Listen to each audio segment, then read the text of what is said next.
Bruno Koné, ministre de la Construction, du Logement et de l'Urbanisme, PH Coassi, le ministre de la Construction, du Logement et de l'Urbanisme, M. Bruno Nabagné-Koné, a procédé le vendredi 22 octobre 2021, au 17e étage de la Tour A, au lancement officiel des travaux de la deuxième phase du projet de l'opérationnalisation du schéma directeur d'urbanisme du Grand Abidjan, SDUGA 2.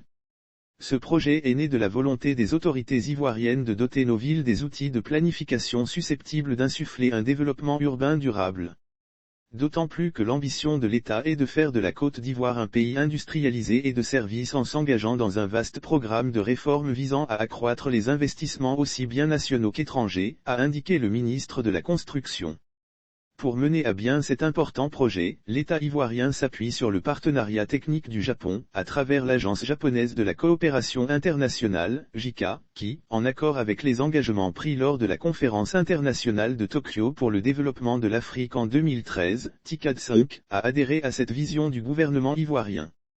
Une coopération, matérialisée dès le mois de février 2013 par la première phase du projet sur le schéma directeur d'urbanisme du Grand Abidjan, SDUGA 1, qui avait pour but principal de soutenir l'accélération de la croissance économique y compris l'amélioration des fonctions urbaines d'Abidjan, a précisé M. Fujino Kojiro, représentant résident de la JICA-CI.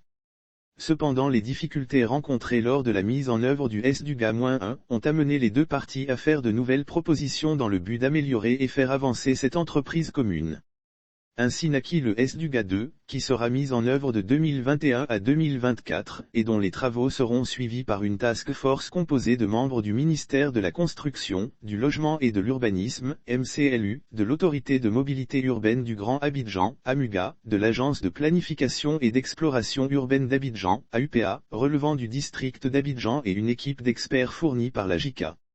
Pour terminer, le ministre Bruno Nabagné-Koné a réitéré son engagement à accompagner efficacement la conduite des travaux jusqu'à leur aboutissement. Je voudrais vous rassurer que mon département ministériel mettra tout en œuvre avec le soutien des autres ministères techniques et structures concernées pour une bonne conduite des travaux et l'approbation des résultats par notre gouvernement. Je reste entièrement disponible de même que tout mon cabinet à appuyer l'équipe projet en cas de nécessité, a-t-il rassuré.